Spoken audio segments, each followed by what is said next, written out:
দিনে গরম রাতে শীত আর কতদিন চলবে আবহাওয়ার এমন খামখেয়ালিপনা? কবে বদলাবে সর্দি কাশির এই মরশুম? আর কি বৃষ্টির দেখা মিলবে, নাকি গরমে এবার ওষ্ঠাগত হবে প্রাণ? ধোঁয়াশা কাটিয়ে সবটা পরিষ্কার করলো আবহাওয়া অফিস। গত ৩-৪ দিন ধরে কলকাতা সহ গোটা দক্ষিণবঙ্গে আবহাওয়ার খামখেয়ালিপনা ধরা পড়ছে। সকালের দিকে হালকা ঠান্ডা, বেলা বাড়তি গরম এবং রাতের দিকে তাপমাত্রা এক ধাক্কায় অনেকটা কমে যাওয়ায় হালকা শীতের অনুভূতি মিলছে।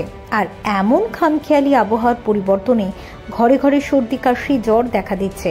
তবে আগামী সপ্তাহ থেকেই এই আবহাওয়া পরিবর্তন হতে শুরু করবে বলেই পূর্বাভাস দিয়েছে আলিপুর হাওয়া অফিস।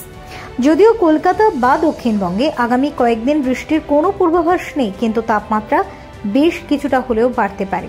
অর্থাৎ বর্তমানে যে খামখেয়ালি আবহাওয়ার দেখা মিলেছে তার কিছুটা হলেও পরিবর্তন হবে না।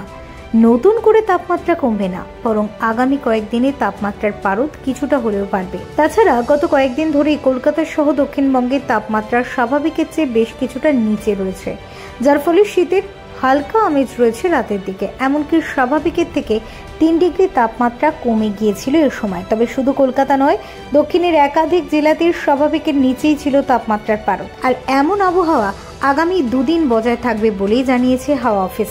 যদিও মঙ্গলবার থেকে আবহাওয়ার পরিবর্তন হবে, অর্থাৎ তাপমাত্রা বাড়ার সঙ্গে সঙ্গেই গরমও বাড়বে। তবে দোল পর্যন্ত আবহাওয়ার বেশ মনোরম থাকবে, কিন্তু মার্চের শেষে থেকে তাপমাত্রা অনেকটাই বেড়ে যাবে। এছাড়া আপাতত দক্ষিণবঙ্গে বৃষ্টির কিন্তু কোনো সম্ভাবনা নেই। আলিপুর হাওয়া দপ্তর জানিয়েছে উত্তরে ভারী বর্ষণ হতে পারে। মৌসুম ভবনের দাবি, আগামী বেশ কয়েকদিন ধরেই উত্তরের বেশ কিছু জেলা অর্থাৎ দার্জিলিং, কালিম্পং, জলপাইগুড়ি এবং আলিপুরদুয়ারে বজ্রবিদ্যুৎ সহ বৃষ্টির সম্ভাবনা রয়েছে, যা আগামী বৃহস্পতিবার পর্যন্ত চলতে পারে, যার ফলে হলুদ সতর্কতা জারি করা হয়েছে এই 4 জেলায়। তবে ধীরে ধীরে বৃষ্টির পরিমাণ কমবে, সেই সাথে সেখানকার তাপমাত্রাও এক ধাক্কায় অনেকটাই কমবে। পাশাপাশি পাহাড়েও বৃষ্টির সম্ভাবনা রয়েছে, তাই পাহাড়ে ঘুরতে গেলে ব্যাগে ছাতা, রেনকোট রাখতেই হবে।